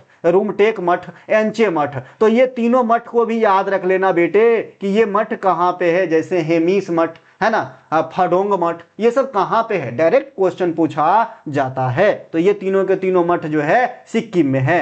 रेंगचुमा नृत्य, रेंचुगमा नृत्य, है ना, रेंचुगमा नृत्य, यह नृत्य जो है सिक्किम में किया जाता है। इसमें देवी देवताओं के प्रति कृतज्ञता श्रद्धा व्यक्त किया जाता है, अपनी सकारात्मक जीवन शैली हेतु आशीर्वाद प्राप्त करने हेतु यह नृत्य किया जाता है। यह मुख्य रूप से शुभ अवसर जैसे विवाह, ये भी विवाह में होता है, उपनयन, जन्म, है ना, जन्म संस्कार, इस सब में होता है ना। इनके अलावा लूखंग थामो, ये सिक्किम में भूटिया संस्कृति का एक लोक नृत्य है। देखिए भूटिया जनजाति कहेंगे जैसे बाईचुंग भूटिया, ठीक है भाई, तो ये सिक्किम से आप याद रखना भूटिया प्रजाति या फिर सरनेम को, है ना। लेकिन भोटिया होता है एक सरनेम, है ना, भोटिया, ये भोटिया सरनेम आपके उत्तराखंड में मिलेंगे, तो ये दोनों में कंफ्यूज नहीं होना है। तो जो ये भूटिया संस्कृति का एक लोक नृत्य है लूखंग थामो, धन्यवाद देने और उनका आभार व्यक्त करने के लिए किया जाता है सिक्किम के अंदर। सिक्किम का एक सिकमारी नृत्य है, ये प्रकृति की सुंदरता की सराहना करने के लिए किया जाने वाला एक प्राकृतिक नृत्य है। ये लेचपा समुदाय के युवाओं के द्वारा किया जाता है। तो आपसे पूछे सिकमारी नृत्य किससे जुड़ा है, तो नेचर से जुड़ा है। किसके द्वारा किया जाता है, लेचपा समुदाय के युवाओं के द्वारा सिक्किम में किया जाता है। एक कागेद नृत्य है, कागेद नृत्य, ये मुखौटा नृत्य का पार्ट है। देखिए जो मुखौटा नृत्य है ना, ये आपने कई सारे स्टेट में सुना होगा, है ना। तो मुखौटा नृत्य के कई सारे पार्ट होते हैं भाई, ये रूप भी मुखौटा नृत्य के अंतर्गत आएगा, ये भी आएगा, ये भी आएगा, ऐसा होता है सीन, ठीक है भाई। तो मुखौटा नृत्य जो सिक्किम का होता है उसके अंतर्गत एक नृत्य की जाती है जिसका नाम है कागेद नृत्य, ठीक है भाई, जिसे कागेद चाम भी कहा जाता है, ठीक है। जो सिक्किम में बौद्ध भिक्षुओं लामाओं के द्वारा किया जाने वाला एक प्रसिद्ध वार्षिक मुखौटा नृत्य उत्सव है। यह नृत्य 8 तांत्रिक देवताओं और देवियों कागेद को समर्पित है, जो मान्यता है कि बुरी आत्माओं से बचाते हैं। एक क्वेश्चन आप लोग भी बता देना कि भाई बरडी छम नृत्य कहाँ का है, बरडी छम नृत्य, है ना, एक नृत्य इसे मैं पूछा हूं, है ना, ये ध्यान दे देना, ठीक है भाई, बताना थोड़ा, है ना। इनके अलावा चुफाट नृत्य जो है ये सिक्किम के सबसे लोकप्रिय नृत्य में से एक है, जो त्योहार और विशेष अवसरों के दौरान किया जाता है। यह नृत्य पुरुष और महिला दोनों के द्वारा किया जाता है। कई पार्टिकुलर नृत्य है कि खाली पुरुष ही भाग लेते हैं, जैसे भांगड़ा जो है ये हेम्प से लिया गया नाम है, और ये आपके पंजाब का नृत्य है, ये मेल वर्जन नृत्य है। एक पंजाब में ये गिद्दा, ये आपके फीमेल वर्जन नृत्य है। एक आपके हैं घूमर राजस्थान, ये भी फीमेल वर्जन नृत्य है। तो कई सारे नृत्य है जो महिला पुरुष अलग अलग करते हैं, लेकिन जो चुफाट सिक्किम का नृत्य है इसमें दोनों भाग ले सकते हैं, कोई दिक्कत नहीं है ना। इसके अलावा इसमें जटिल कदम ताल और सुंदर हाथ संचालन शामिल होता है, जिसमें नर्तक हरे बांस के पत्तों और मक्खन के दियों का उपयोग करता है। ये बात भी ध्यान रखना कि भाई किसकी इस्तेमाल होती है, जो बहुत ज्यादा पॉपुलर नृत्य है ना, यह मुख्य रूप से लेचपा समुदाय के द्वारा ही किया जाता है सिक्किम के अंदर। चुफाट नृत्य सिक्किम में पांग लहाब सोल के समय इनका एक अलग ही मजा है। तो अगर आपसे पूछे भाई पांग लहाब सोल जो त्योहार है वो कहाँ मनाया जाता है, तो आप कहना भैया ये सिक्किम में मनाया जाता है। यहाँ पे पांग लहाब सोल के दौरान योद्धा नृत्य एक और पारंपरिक मुखौटा नृत्य है। जैसा कि मैंने अभी कहा कि मुखौटा नृत्य कोई एकल नृत्य नहीं होते हैं, इसके अंतर्गत कई नृत्य आते हैं, ठीक है। तो अभी आपने देखा कि सिक्किम के अंदर जो कागेद नृत्य किया जा रहा था ये भी मुखौटा नृत्य का ही पार्ट था, योद्धा नृत्य ये भी मुखौटा नृत्य का ही पार्ट है, ठीक है भाई। ओडिसी नृत्य, अब हम शास्त्रीय नृत्य को एक्सप्लेन करेंगे, क्योंकि यहाँ पे मैंने दो स्टेटमेंट रखा था, एक तो मैंने लोक नृत्य या जनजातीय नृत्य से रखा था, दूसरा हमने क्लासिकल डांस से रखा था। तो आइए, ये तो हमने सिक्किम को समझाया है, अब मैं क्लासिकल डांस को समझाऊंगा जो आप नहीं जानते हैं, ठीक है, ये है ना। देखिए ओडिसी नृत्य किस तत्व को प्रेजेंट करता है, छित जल पावक गगन समीरा पंच तत्व मिली यह अधम शरीरा। आपने सुना होगा कि भाई 5 तत्व से यह शरीर का निर्माण हुआ है, तो जो शास्त्रीय नृत्य हमारे वर्तमान में 8 है, इनमें 5 शास्त्रीय नृत्य ऐसे हैं जो 5 तत्व को रिप्रेजेंट करने का काम करता है। तो जो ओडिसी नृत्य है ये जल तत्व से संबंधित है, भरतनाट्यम अग्नि तत्व से संबंधित है और इसीलिए इसे अग्नि नृत्य भी कहा जाता है। याद रखना, अग्नि नृत्य एक फोक डांस भी है जो राजस्थान में होता है। ठीक है भाई। कुचिपुड़ी ये पृथ्वी तत्व को समर्पित है, मोहिनीअट्टम वायु तत्व को रिप्रेजेंट करता है और कथकली आकाश तत्व को रिप्रेजेंट करता है। छित जल पावक, जल हो गया यहाँ पे, पावक मतलब आग हो गया, छित जल, छित यहाँ पृथ्वी, छित जल पावक, गगन यहाँ पे आकाश हो गया और समीरा यहाँ पे वायु हो गया। तो ये पंच तत्व 5 नृत्य आपने यहाँ पे देख लिया कि कौन किसका प्रतिनिधित्व करते हैं। अब आइए एक क्वेश्चन और यहां से पूछा जाता है जो हमारे टॉपिक बैच में आपको मिल जाएगा। ये सभी के सभी बात एक्चुअली मिल जाएंगे, मैं एक्चुअली याद दिला रहा हूं। ये जो पार्टिकुलर नृत्य वाला क्वेश्चन है इसे मैं सिर्फ जो क्लासिकल डांस है इसे सिर्फ याद दिलाने की कोशिश कर रहा हूं, बाद में कि ये चीज वहां पे लिखा है। हाँ, सिक्किम वाला जो मैं डिटेल में बताया ऐसे TCS के समय नहीं था। ठीक है भाई। अब यहाँ आइए, महारी और गोटीपुवा शब्द, जो महारी और गोटीपुवा शब्द है ये कहां से जुड़ा हुआ होगा? तो गोटीपुवा नृत्य डायरेक्ट पूछा जाता है कि भाई गोटीपुवा नृत्य कहां से संबंधित है, तो आप कहते हो भाई गोटीपुवा नृत्य जो है ये उड़ीसा से संबंधित है। तो भैया यहाँ पे महारी और गोटीपुवा नृत्य, त्रिभंग मुद्रा, उदयगिरी का खंडहर है ना, ये सभी के सभी ओडिसी नृत्य से संबंधित है। एक चीज और याद रख लेना, अब इतना याद रख लिए तो मंगलाचरण है ना, मंगलाचरण ये भी ओडिसी नृत्य से ही संबंधित है ना। कथक शास्त्रीय नृत्य जो उत्तर भारत का शास्त्रीय नृत्य है यह हिंदुस्तानी शास्त्रीय संगीत से संबंधित है। याद रखना, VVI कर लेना। सभी 8 शास्त्रीय नृत्य में एकमात्र शास्त्रीय नृत्य कथक है जो उत्तर भारतीय संगीत को लेकर के चलता है, या फिर शास्त्रीय संगीत के धुन या फिर उन्हें लेकर के चलता है, या फिर इनमें संलिप्त है, कुछ भी समझ लीजिए। ठीक है भाई। तो कथक नृत्य शास्त्रीय नृत्य और उत्तर भारत का शास्त्रीय नृत्य है, यह हिंदुस्तानी शास्त्रीय संगीत को लेकर के चलता है या संबंधित है, तथा इसमें भारतीय कला के साथ साथ इस्लामी कला का समावेशन देखने को मिलता है, क्योंकि इसमें अवध की नवाब बाजिद अली शाह का जो है इन्हें संरक्षण प्राप्त हुआ था। इसमें संगीत, नृत्य और कथा ये तीनों का समावेशन आपको देखने को मिलेगा। इसमें संगीत भी रहता है, नृत्य भी रहता है और कथा भी रहता है। इसमें पौराणिक कथा को जो है विश्लेषण किया जाता है। नेक्स्ट है भरतनाट्यम नृत्य को एकाहार या सादिर अट्टम भी कहा जाता है। साथ ही साथ मैंने अभी कहा था कि भाई अग्नि भी कहा जाता है। तो ये भरतनाट्यम के 4 नाम हो गए, भरतनाट्यम, एकाहार नृत्य, सादिराट्टम और अग्नि नृत्य। ठीक है भाई। इसके अलावा इसमें नर्तक एक ही प्रदर्शन में कई भूमिका निभाते हैं। जैसे भाई एक ही टाइम पे एक ही प्रदर्शन के समय कई भूमिका निभा लेते हैं। अलीरप्पू, इनके 7 मुख्य एलिमेंट होते हैं। अगर आपसे पूछे कि भाई भरतनाट्यम के कितने मुख्य एलिमेंट होते हैं तो आप कहेंगे 7 मुख्य एलिमेंट होते हैं, जिसमें अलीरप्पू सर्वप्रथम है। जाति स्वरम, शब्दम, वर्णम, पदम, तिल्लाना और श्लोक, ये जो है 7 एलिमेंट है भरतनाट्यम से जुड़ा हुआ, इन्हें ध्यान रखना।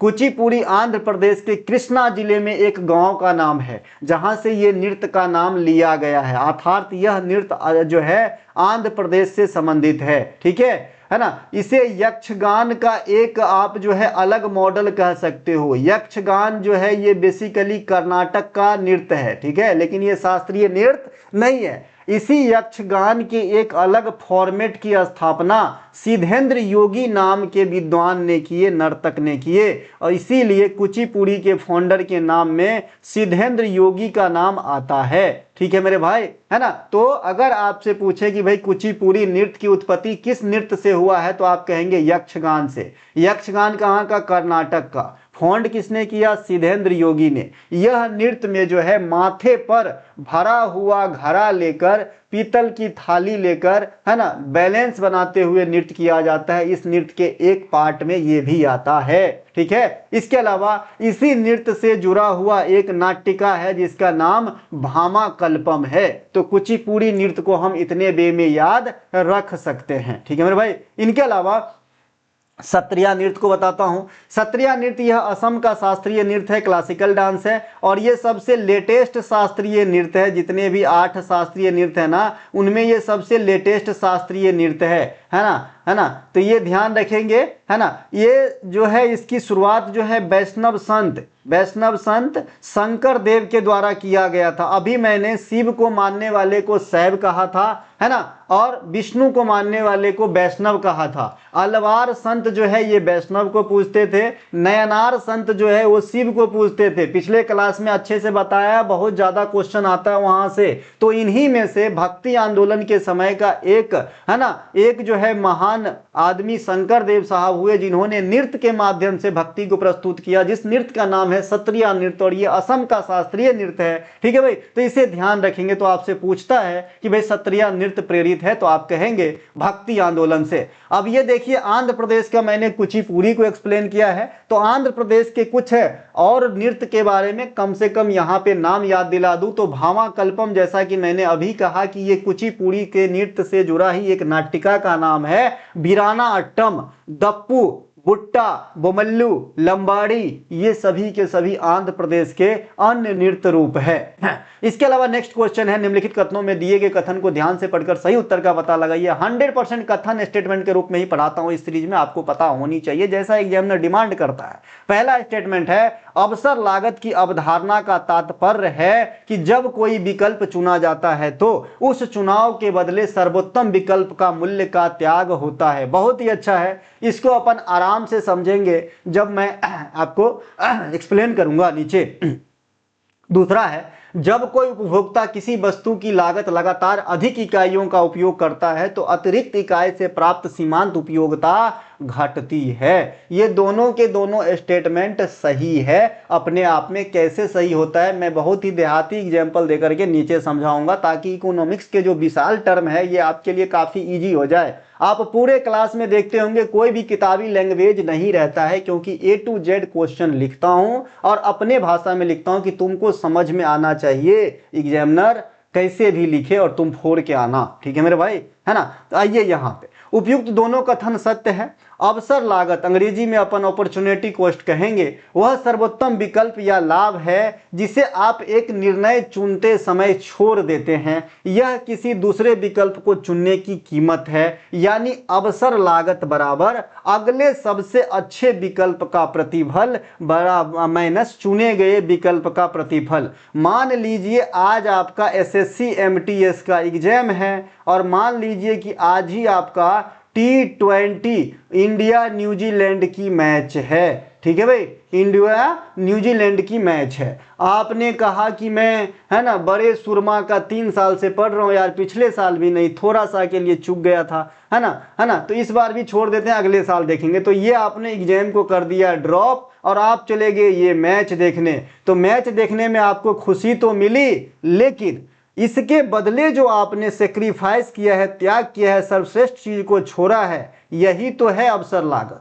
तो इस SSC MTS में अगर आप बैठते थे या फिर SSC की जो भी आपकी एग्जाम थी उसमें अगर आप पास होते थे तो सदा के लिए खुशी मिलता था, यहाँ पे आपको क्षणिक खुशी मिला। तो इसको पकड़ने से जो होने वाली सर्वश्रेष्ठ त्याग है यही है आपके अवसर लागत। आई होप आपने अच्छे से समझा। इसे मैं सूत्र के रूप में यहाँ पे लिख दिया हूँ, अवसर लागत बराबर अगले सबसे अच्छे विकल्प का प्रतिफल। अगला क्या था, SSC MTS में बैठना, है ना, माइनस चुने गए विकल्प का प्रतिफल, माइनस आपको जो इंडिया न्यूजीलैंड में मैच देखने से जितना आनंद प्राप्त हुआ, जितना समय। ठीक है भाई।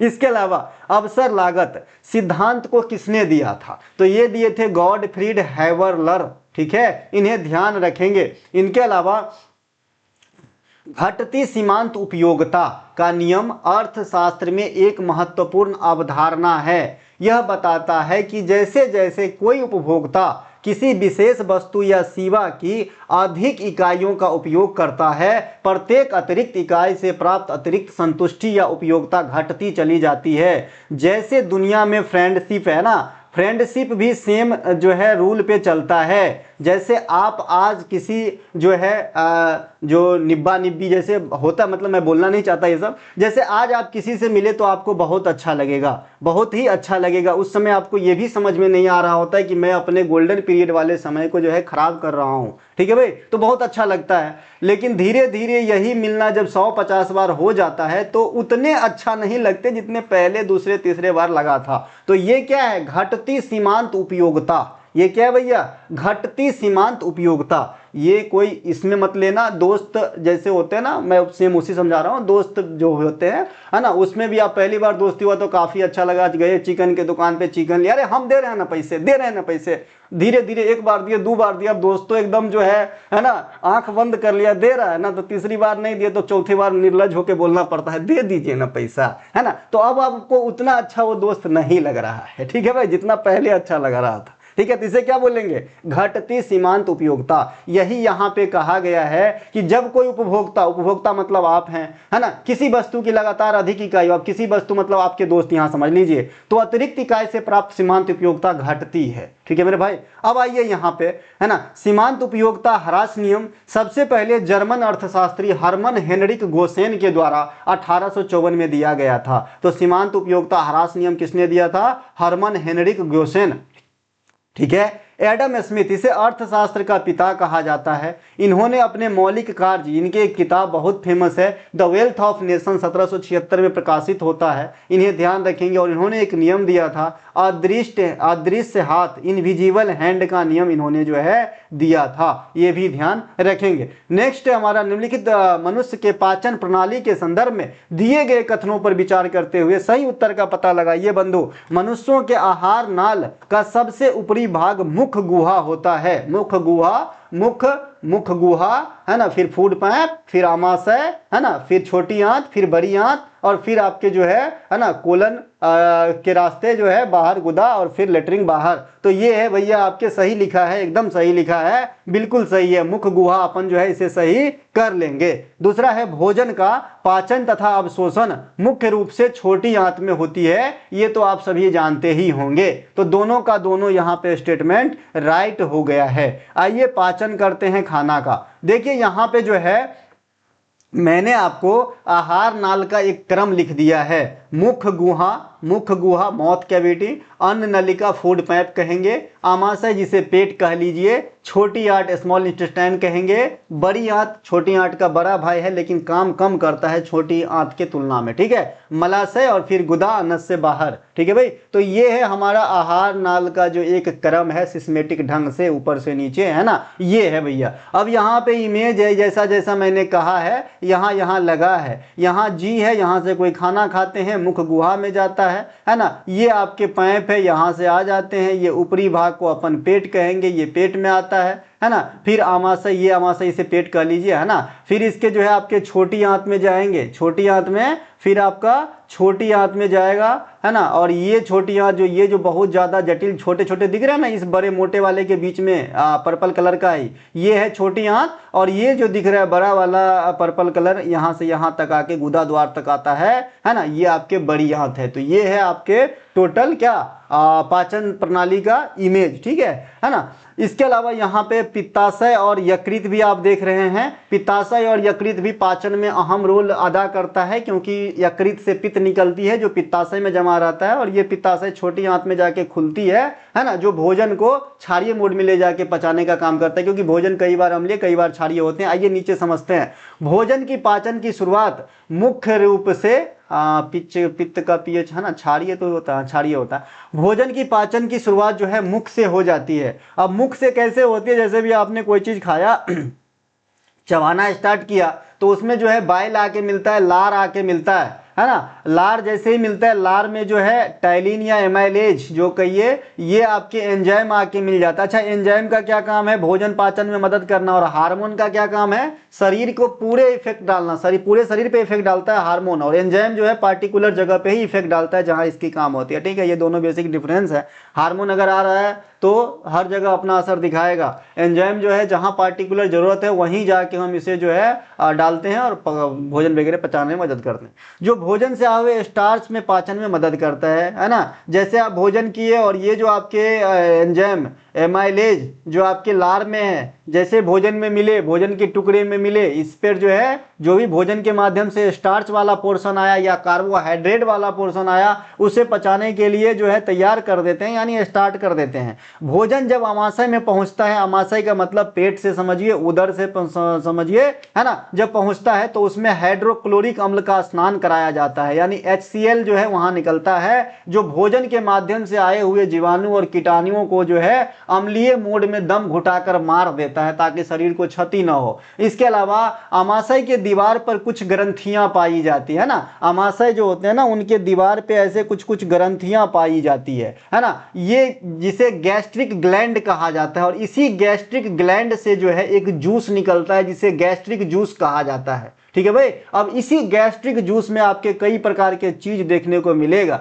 इसी गैस्ट्रिक जूस से आप में HCl भी इसमें रहता है इंक्लूड, पेप्सिन रहता है इसमें, है ना, पेप्सिन रहता है, रेनिन रहता है। ये गैस्ट्रिक जूस का ही पार्ट है, ध्यान रखना, है ना। और ये कहां से सीक्रेट होते हैं, तो ये गैस्ट्रिक ग्लैंड से होता है। और गैस्ट्रिक ग्लैंड कहां पे रहता है, आमाशय के अंदर रहता है। ठीक है, भोजन जो है फूड पाइप से कहां पे पहले जाता है, आमाशय के अंदर ही जाता है। ठीक है भाई। अब यहां पे मैंने अलग से भी लिख दिया है, गैस्ट्रिक जूस का जो घटक है हाइड्रोक्लोरिक अम्ल है ना, पेप्सिन है और रेनिन है। ये पेप्सिन और रेनिन ये दोनों जो है प्रोटीन के पाचन में मदद करते हैं। ठीक है, प्रोटीन के पाचन में मदद करते हैं। ठीक है, रेनिन जो है ये भी प्रोटीन को पचाता है, पेप्सिन भी प्रोटीन को पचाता है, लेकिन थोड़ा सा डिफरेंस है। ठीक है, इसके अलावा रेनिन जो है ये दूध वगैरह से जो प्रोटीन मिलता है ना उसको पचाता है, और पेप्सिन जो है जनरल प्रोटीन को पेप्टोन्स में बदलते हैं ताकि पच जाए आगे, है ना, तोड़ते हैं। मान लीजिए वैसा ही है जैसे आप 5 किलो का पत्थर जब क्रेशर में डालेंगे तो डायरेक्ट 25-25 ग्राम के थोड़ी हो जाते हैं यार, पहले 2-2 किलो का होगा, फिर 2 किलो वाले को डालेंगे फिर 1-1 किलो का होगा। वैसे ही सिस्टम है पाचन का, ऐसा नहीं कि खाए और तुरंत पच गए, अंदर कोई रिमोट नहीं है। ठीक है मेरे भाई। आए, पेप्सिन को पेट द्वारा स्रावित किया जाता है। यह ट्रिप्सिन को अग्नाशय द्वारा स्रावित किया। और ट्रिप्सिन देखिए, अभी मैंने कहा कि पेप्सिन, रेनिन और HCl ये आपके गैस्ट्रिक जूस का पार्ट है, तो ये आमाशय से निकला है ना। एक और प्रोटीन पे काम करने वाला एंजाइम है जिसका नाम है ट्रिप्सिन, लेकिन ये ट्रिप्सिन जो है पेट से ना निकलकर अग्नाशय से निकलेगा। अग्नाशय मतलब पंक्रियाज। ठीक है भाई, अग्नाशय मतलब पंक्रियाज, बहुत ही VVI कहिए, महत्वपूर्ण कहिए, इंपोर्टेंट ऑर्गन है ना। और ये अग्नाशय में गड़बड़ी होने से ही जो है शुगर की बीमारी हो जाती है, मधुमेह रोग हो जाती है, क्योंकि जो है ये अग्नाशय इंसुलिन भी निकालता है जो एक प्रकार का हार्मोन है, और इंसुलिन जो है कम निकालेगा तो ब्लड में शुगर की लेवल बढ़ जाएगी, जिससे चिनिया बीमारी हो जाती है, जिससे मिठाई खाना बंद हो जाता है और हर सप्ताह चेकअप कराना पड़ता है। ठीक है मेरे भाई, है ना।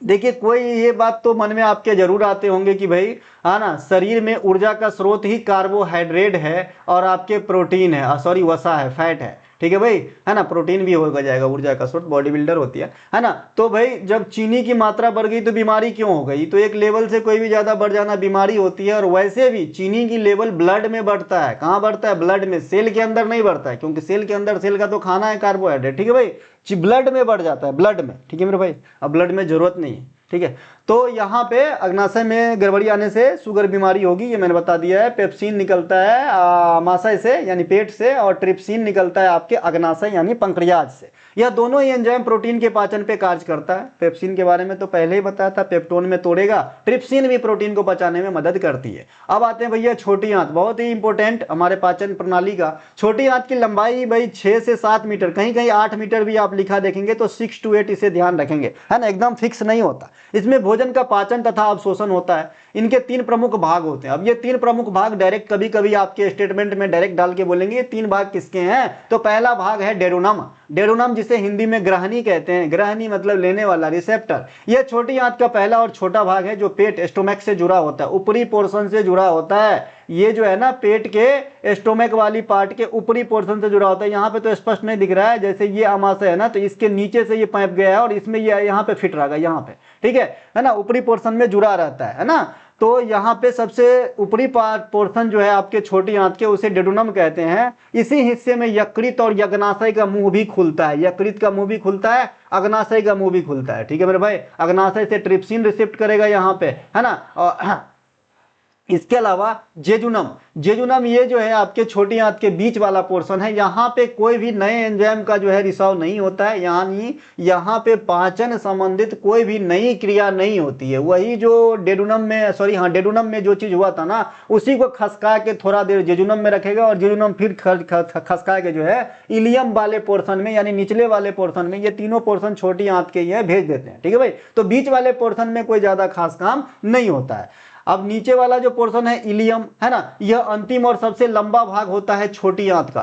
सबसे छोटा भाग होता है डेडुनम, लेकिन बहुत काम का, ठीक है, क्योंकि वहाँ पे बहुत सारे जो भी हमारे एंजाइम वगैरह है उनको वहीं से हम प्राप्त करेंगे, क्योंकि वहीं पे कई सारे ऑर्गन की मुंह खोलते हैं, आके जुड़ा हुआ होता है, ठीक है। जो बड़ी आंत लार्ज इंटेस्टाइन से जुड़ा होता है। अब देखिए जो इलियम है, जो छोटी आंत का निचला पार्ट है, वो आपके बड़ी आंत से जुड़ा हुआ होता है, ठीक है भाई। अब छोटी आंत से कई प्रकार की एंजाइम निकलता है और उनका काम क्या है देखते हैं। एक इरेप्सिन निकलती है, इरेप्सिन छोटी आंत से निकलती है। यह पेप्टाइड्स को एमिनो अम्ल में बदलता है। जब आपने भोजन में प्रोटीन खाया था तो पेप्सिन मिला था कहां से, आमाशय से, है ना। पेप्सिन कहां मिला था, आमाशय या पेट से, ठीक है, यानी गैस्ट्रिक जूस से मिला था आपको, है ना। तो ये जो आपको ये मिला था पेप्सिन, है ना, पेप्सिन मिला था। ये पेप्सिन क्या किया था, प्रोटीन को पेप्टोन्स में तोड़ दिया था। अब ये जो है ये एमिनो एसिड में बदलने का काम करता है कौन, इरेप्सिन। तो अभी आपने पेप्सिन, इरेप्सिन, रेनिन और ट्रिप्सिन, भले ये अलग अलग जगह से निकलता हो, लेकिन ये चारों का काम क्या है, प्रोटीन के पाचन में मदद करना। तो ध्यान रखना, एक अन्य एंजाइम दे देगा और पूछेगा इनमें से कौन प्रोटीन को नहीं पचाता है, तो दिक्कत हो जाएगा। तो याद रखो, इरेप्सिन, रेनिन, पेप्सिन और ट्रिप्सिन, ये चार जो है मैं यहाँ पे लिख देता हूँ भाई। पेप्सिन, है ना, इरेप्सिन, है ना, रेनिन और आपके ट्रिप्सिन, ये जो है पार्ट, ये आपके प्रोटीन को पचाने में मदद करने वाली एंजाइम है। ये अलग अलग जगह से निकलती है, जैसे पेप्सिन और रेनिन आमाशय से निकलती है, इरेप्सिन आपके छोटी आंत से निकलती है, ट्रिप्सिन आपके कहाँ से निकलती है, अग्नाशय से निकलती है, ठीक है। यहाँ पे लिखा था, देखिए देखिए ना, यहाँ पे नहीं लिखा है। ट्रिप्सिन जो है अग्नाशय से निकलता है, कहाँ लिखा था भाई, अभी नहीं मिल रहा है ना, अभी नहीं मिल रहा है ना, लेकिन मैंने सही बताया है। चलिए इसके अलावा, है ना, इसके अलावा जो है आपका, एक सेकेंड, कैसे नहीं मिलेगा भाई, अभी जो अग्नाशय है ना वहीं बताया तो था। चलिए नहीं मिल रहा है तो ठीक है। यहाँ पे चारों का नाम याद रखना है, इरेप्सिन, पेप्सिन, रेनिन और ट्रिप्सिन, ये चारों के चारों जो है प्रोटीन पे काम करता है। एक छोटी आंत से माल्टेज भी निकलता है, ये आपके ग्लूकोज यानी कार्बोहाइड्रेट वाला काम करता है, कार्बोहाइड्रेट के पचाने में मदद करेगा। माल्टोज को ग्लूकोज में तोड़ता है। याद रखें, बॉडी हमारा ग्लूकोज के रूप में कार्बोहाइड्रेट को ग्रहण करता है, यानी, है ना, मोनोसेक्राइड के रूप में ग्रहण करता है। ग्लूकोज कार्बोहाइड्रेट का जो है मोनोसेक्राइड फॉर्म है, ठीक है। इनके अलावा लैक्टोज भी निकलता है यहाँ से। लैक्टो दूध से जुड़ा हुआ होगा, एसएससी पढ़ रहे हैं, रूट वर्ड जरूर याद होगा। तो लैक्टोज जो है यह दूध की शर्करा को ग्लूकोज और ग्लैक्टोज में तोड़ता है, ये भी छोटी आंत से निकलता है। एक सुक्रेज है ना, ये सुक्रेज चीनी को ग्लूकोज और फ्रक्टोज में तोड़ता है, ठीक है। इनके अलावा एक लाइपेज है ना, ये वसा को फैटी एसिड और ग्लिसरॉल में तोड़ता है। तो ये कई प्रकार के जो एंजाइम है छोटी आंत से निकलती हैं, जिनके अलग अलग काम होते हैं। यकृत, अब लीवर बहुत ही इंपॉर्टेंट ऑर्गन है शरीर में और सबसे बड़ी ऑर्गन है शरीर के, सबसे वजनी भी है, 1.5 से 2 किलो होती है। यकृत पित्तरस जारी करता है, पित्तरस जारी करता है, जो पित्ताशय में जमा होता है, गल ब्लैडर जिसे बोलते हैं, है ना। यकृत शरीर में यूरिया का निर्माण भी करता है ना, और मानव शरीर की सबसे बड़ी ग्लैंड भी होती है। तो ये यकृत के काफी सारे जो है क्या बोलते हैं, महिमा है। बड़ी आंत, इसके भी 3 प्रमुख भाग होते हैं। बड़ी आंत, जैसे छोटे आंत को आपने देखा डेडुनम, इलियम, जेजुनम, उसी प्रकार से बड़ी आंत के भी 3 भाग होते हैं, सीकम, कोलन, रेक्टम। क्या क्या होता है भाई, सीकम, कोलन, रेक्टम, है ना। इसमें पाचन संबंधित कोई भी क्रिया संपन्न नहीं होती है। फिर ये क्यों है हमारे पेट में, तो ये जो है ना, एक तो आपके वेस्ट बनाने के लिए है भाई, है ना, जो खाना पच जाता है छोटी आंत में अवशोषित हो जाती है, जो भी हमारे उसमें पोषक तत्व वगैरह है उसका अवशोषण कर लिया जाता है ना। तो जो वो बचा हुआ सिट्ठी है वो जाता है बड़ी आंत में, जहाँ पे मल बनता है ना, है ना। और ये मल जो है फिर बाद में गुदा के रास्ते बाहर निकल जाती है, ठीक है। तो ये यहाँ पे ध्यान रखेंगे। तो इसमें एक मुख्य काम ये होता है कि इसमें जो है जल का अवशोषण और मल का निर्माण होता है बड़ी आंत के अंदर। नेक्स्ट है हमारा ग्रैंड स्लैम टूर्नामेंट के संदर्भ में निम्नलिखित कथनों को ध्यान से पढ़कर सही उत्तर का पता लगाइए। पहला स्टेटमेंट है भैया, सभी 4 ग्रैंड स्लैम टूर्नामेंट में विंबलडन सबसे पुरानी प्रतियोगिता। बहुत ही अच्छा इंपॉर्टेंट आपने रखा भैया, 1877 में ही स्टार्टिंग है विंबलडन का। तो ये सबसे पुरानी ग्रैंड स्लैम टूर्नामेंट है, ठीक है भाई, सही है ये। दूसरा है विंबलडन 2025 के महिला एकल के विजेता एगा स्वीटेक पोलैंड है। तो इन्हें भी ध्यान रखेंगे, ये दोनों के दोनों जो है आपके सही हो जा रहे हैं। तो दोनों के दोनों स्टेटमेंट सही हो गए हैं। नेक्स्ट है हमारा यहाँ 2025 में जो भी आपके ग्रैंड स्लैम टूर्नामेंट हुआ है ना, उनके महिला और पुरुष के विजेता का नाम मैंने यहाँ पे दर्शाया है, इसे याद कर लीजिए। एमटीएस में एक क्वेश्चन यहाँ से भी रहता है, ठीक है। तो ऑस्ट्रेलिया ओपन 2025, ऑस्ट्रेलिया ओपन 2025 जो है, इनके महिला एकल के विजेता कौन है? Medicine keys. कौन है भाई? मेडिसन कीज जो है महिला एकल के विजेता है, और पुरुष एकल के विजेता है यानिक सिनर, है ना। पुरुष एकल के विजेता कौन है? Jannik Sinner. तो दोनों ध्यान रखेंगे, है ना। इसके अलावा फ्रेंच ओपन, कार्लोस अल्कारेज पुरुष में, महिला में कोको गाफ, है ना। इसके अलावा विंबलडन, यानिक सिनर और ईगा Swiatek. US open, Carlos Alcaraz, Arena Sabalenka. अब देखिए ये नाम भर याद रखना जो है काफी नहीं है, इनके जो नेटिव है, जहां से ये बिलोंग करते हैं ये खिलाड़ी, इनका भी जरूर ध्यान रखे कि भाई ये कहां से है। ठीक है भाई, ये भी पूछा जाता है। ठीक है, तो ये स्क्रीनशॉट ले सकते हैं जिन जो कंटेंट नहीं लेते हैं, है ना, क्योंकि यहां से ये क्वेश्चन आपके एग्जाम में दिखेंगे। अब यहाँ पे मैंने नोट करके एक चीज लिखा है कि डॉन बज ऐसा नाम है जो टेनिस के ग्रैंड स्लैम हासिल करने वाले खिलाड़ी हैं, जिन्होंने 1938 में एक ही वर्ष में टेनिस की ये चारों प्रतियोगिता जीत करके जो है तबाही मचाया था। और भी कई सारे खिलाड़ी हैं, लेकिन ये पहले है। ठीक है भाई, तो अगर आपसे पूछे सबसे पहले ग्रैंड स्लैम हासिल करने वाले टेनिस खिलाड़ी कौन है, तो आप कहेंगे डॉन बज, 1938, बहुत पहले।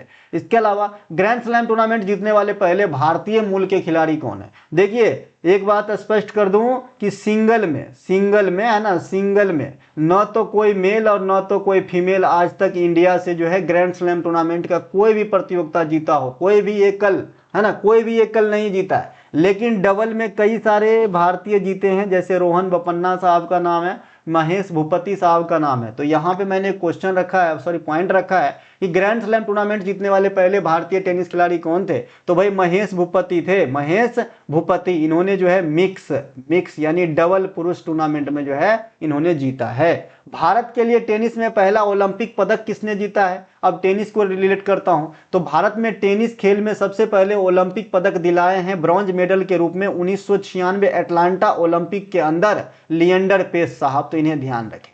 नेक्स्ट है हमारा ऑस्ट्रेलिया ओपन। यह साल का पहला ग्रैंड स्लैम टूर्नामेंट होता है। जैसे ही साल चालू होता है ना, अभी ऑस्ट्रेलिया ओपन होगा, है ना, ये पहले तिमाही में होता है। यह जनवरी में मेलबर्न में हार्ड कोर्ट पे खेला जाता है, जनवरी से फरवरी भी हो सकती है, लेकिन ये साल के शुरुआत में होती है। और ये कैसे कोर्ट पे खेले जाते हैं?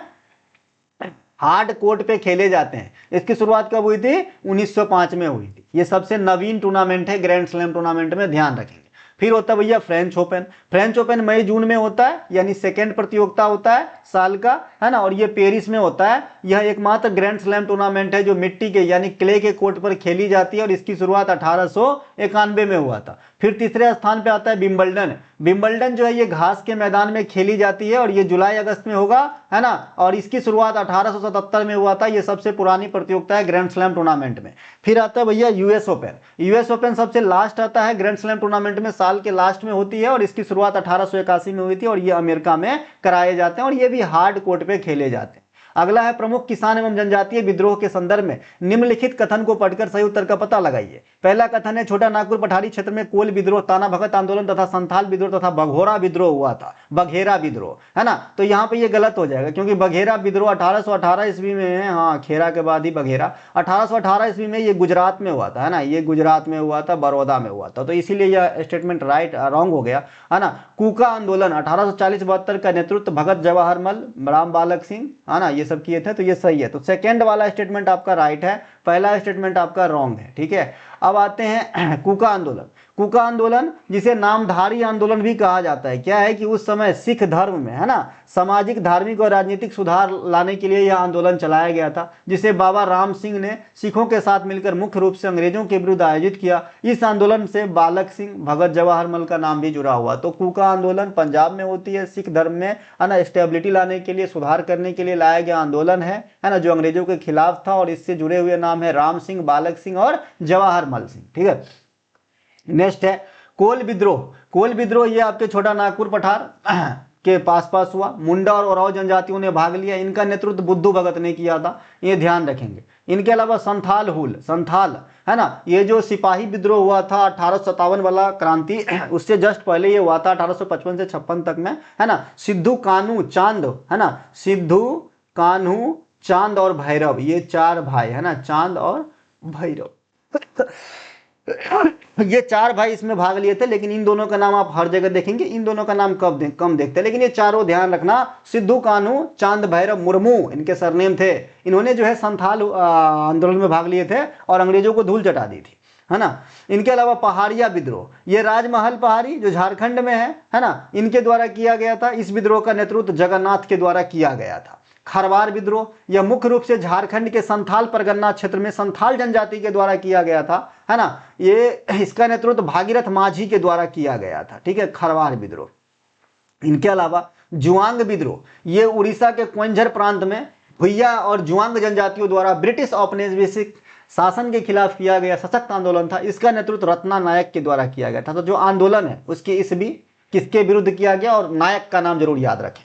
इसके अलावा मुंडा विद्रोह, ये आपके झारखंड में हुए थे। इनका नाम जुड़ा हुआ है बिरसा मुंडा के नाम से, और बिरसा मुंडा साहब को धरती आबा भी कहा जाता है, धरती आबा भी कहा जाता है। और इन्हीं के जन्मदिन को 15 नवंबर को भारत में जनजातीय गौरव दिवस के रूप में भी मनाया जाता है, ठीक है। उल गुलान आंदोलन भी कहा जाता है मुंडा विद्रोह को, उल गुलान, है ना। इनके अलावा बघेरा विद्रोह, ये बघेरा विद्रोह जो है 1818 में गुजरात के बड़ौदा प्रांत में गायकवाड़ और अंग्रेजों के खिलाफ किया गया था, क्योंकि बहुत ज्यादा जो है कर वसूली करते थे, तो कब तक कोई बर्दाश्त करेगा, उठा लिए डंडा, है ना भाई। तो बघेरा विद्रोह कहाँ हुआ, गुजरात में। बघेरा को आप खेरा से याद रखेंगे, जो खेरा सत्याग्रह गांधी जी का हुआ था, ये भी 1918 में हुआ था। तो लेकिन यहाँ पे 1818 है, तो भाई अगला वर्ड तो सेम है, तो याद रख सकते हैं। और खेरा भी गुजरात में ही है, लेकिन ये गांधी जी से जुड़ा हुआ है और ये जो है वहां के लोगों से जुड़ा हुआ है। रंपा आंदोलन, रंपा आंदोलन आपके आंध्र प्रदेश के आसपास हुआ, और इनके नायक थे अल्लूरी सीतारामन राजू, ठीक है भाई। इनके अलावा मोपला विद्रोह, मोपला विद्रोह आपके केरल में हुआ था, और इनके जो नायक थे अली मुस्लियार थे 1921 में। इसका ईस्वी पूछता है। चिपको आंदोलन, इंपोर्टेंट आंदोलन, वृक्ष बचाने के लिए चलाया गया था, 1973 के दौरान होती है, उत्तराखंड में होती है, चमोली के पास होती है। और पुरुष नायक इसमें सुंदरलाल बहुगुणा और चंडी प्रसाद भट्ट थे, जबकि महिला नायिका गौरा देवी थी। तो इन तीनों का नाम भी याद रखेंगे। इनके अलावा पैका विद्रोह, पैका विद्रोह 1817 में ओडिशा में हुआ था। यह सशस्त्र विद्रोह के मुख्य नेता बख्शी जगबंधु विद्याधर थे। तो पैका आंदोलन कहां पे, उड़ीसा में हुआ था। कौन नेता था, बख्शी जगबंधु, ठीक है मेरे भाई। तो ये कुछ हमारे विद्रोह। अगला है दीवाने अर्ज नामक विभाग का गठन किसने किया था। तो दीवाने अर्ज नामक विभाग का गठन जो है गुलाम वंशीय शासक बलबन ने किया था, नसरुद्दीन बलबन ने। दिल्ली सल्तनत के गुलाम वंश के प्रमुख शासक बलबन ने नवरोज त्योहार, जो एक प्रमुख पारसी त्योहार है, और ये पारसियों का नव वर्ष है ना, पारसी नव वर्ष त्योहार है ना, इसकी शुरुआत करवाई। सिजदा और पैबोस, जो घुटना टेकना होता था, ये करवाया। लव एवं रक्त की नीति अपनाई, है ना। ये सब जो है बलबन के नाम से किया गया काम है। इसके अलावा गुलाम वंश के संस्थापक कुतुबुद्दीन ऐबक ने 1206 में किया था। गुलाम वंश को इलवारी वंश भी कहा जाता है, ठीक है, ममलूक वंश भी कहा जाता है ना। दिल्ली सल्तनत के 5 वंशों में जितने भी शासक हुए पार्टिकुलर, सबसे अधिक 11 शासक गुलाम वंश में शासन किए, ठीक है भाई, ये ध्यान रखेंगे। और सबसे कम शासक जो है लोधी वंश में हुए, 3 ही शासक, ठीक है, 3 ही शासक जो है लोधी वंश में हुए। बहलोल लोधी, सिकंदर लोधी और इब्राहिम लोधी। कुतुबुद्दीन ऐबक को लाख बस तथा कुरान खां भी कहा जाता है, कुरान खां, है ना। इन्होंने सूफी संत ख्वाजा कुतुबुद्दीन बख्तियार काकी के नाम पे कुतुब मीनार की नींव रख दी, लेकिन इससे पहले 1210 में ये मर गए बनाने से पहले। तो बाद में कुतुब मीनार का पूर्ण काम इल्तुतमिश ने किया था, और कुतुब मीनार का चौथा और 5वां फ्लोर जो है ये फिरोज शाह तुगलक के द्वारा बाद में बनवाया गया था। तो कुतुब मीनार 5 फ्लोर के हैं। नेक्स्ट है 2.5 दिन का झोपड़ा। 2.5 दिन का झोपड़ा वर्तमान समय में एक मस्जिद का स्वरूप है ना, कोई जो है मजार मत बता देना इसको, ठीक है। ये मस्जिद है वर्तमान में, और ये आपकी कुतुबुद्दीन ऐबक के द्वारा ही बनवाया गया था, और ये अजमेर में है। कुतुबुद्दीन ऐबक की मृत्यु जो है घोड़ा से गिर के चौगान खेलते समय हुआ था। अब नोट अगला है, दिल्ली सल्तनत की वास्तविक संस्थापक जो है इल्तुतमिश को माना जाता है ना, वास्तविक संस्थापक इल्तुतमिश को माना जाता है। खाली संस्थापक कहेगा तो ऐबक को। इल्तुतमिश जो है सुल्तान आजम की उपाधि धारण करी थी। सर्वप्रथम दिल्ली को इन्होंने राजधानी के रूप में बनाया था। अब इल्तुतमिश जो है 2 प्रकार के सिक्के भी चलाते हैं, टका और जीतल। टका चांदी का और जीतल जो है तांबा का चलाए थे, ध्यान रखेंगे। तुर्कान चिहलगानी दल का गठन इल्तुतमिश करते हैं, लेकिन उसको समाप्त कौन करता है, बलबन करता है, ठीक है ना। इसके अलावा कुछ अन्य यहाँ पे दीवाने अर्ज बलबन, दीवाने मुस्तखराज अलाउद्दीन खिलजी, दीवाने कोही किरसी वाला था मोहम्मद बिन तुगलक, दीवाने खैरात फिरोज शाह तुगलक, दीवाने बंदगान जो बंदिश वाला था फिरोज शाह तुगलक, दीवाने इस्तिहाक फिरोज तुगलक। तो ये जो बसाए गए संस्था है किसके द्वारा, दिल्ली सल्तनत काल में, उनका नाम नाम है। दिल्ली सल्तनत में ब्राह्मणों पर जजिया कर लगाने वाले फिरोज शाह तुगलक हुए। अलाउद्दीन खिलजी ने सिकंदर सानी की उपाधि धारण करी। महत्वपूर्ण कार्यों में दक्षिण विजय था और दक्षिण विजय के लिए जो नेतृत्व सौंपे वो मलिक काफूर को सौंपे।